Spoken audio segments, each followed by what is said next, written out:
আমি মনে করি যত বেশি অপরের সাথে বন্ধুত্ব করবে ততই তোমার জীবনে ঠকার সম্ভাবনা আসবে এবং বংশ পরিচয় বিলুপ্তির পথে চলে যাবেই, এবং কি আমাদের সুন্দর জীবনকে নিঃস্ব করে দেয়, ভিতরের শান্তিকে নিমেষে কেড়ে নিয়ে হৃদয়ে দুঃখের মেশিন লাগিয়ে দেয়। আর সুন্দর জীবন ও সময় একবার জীবন থেকে বের হয়ে গেলে সেই আঙ্গিকে আর ফিরে আসে না। এক কথায়, সময় অপচয় ও বেশি বন্ধুত্ব সর্বনাশের কাঠগড়ায় দাঁড় করিয়ে দেয়। আমি মনে করি এই পৃথিবীতে যারা চুপ করে বসে থাকে, দুঃখের সময় তাদের জীবনটা অন্ধকারে ভরে যায়, কিন্তু জোনাকির মতো অন্ধকার ভেদ করে আলোর সন্ধান করলে সাফল্য এসে যায়।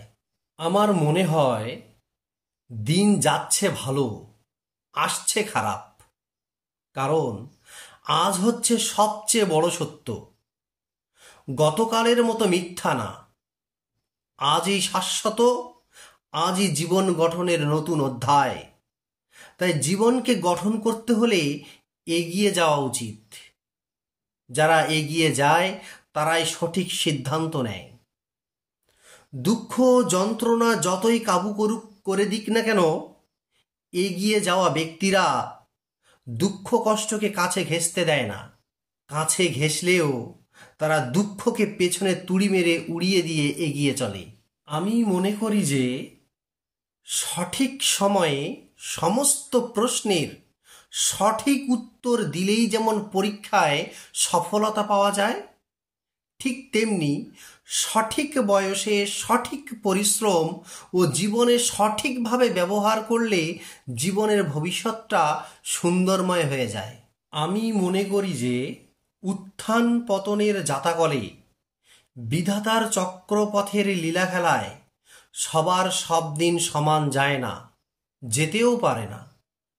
তার পিছনে কারণ হিসাবে যে কালো মাথাগুলো গজিয়ে ওঠে, সেগুলো হলো অর্থনৈতিক অসচ্ছলতা, রাজনৈতিক চক্রান্ত,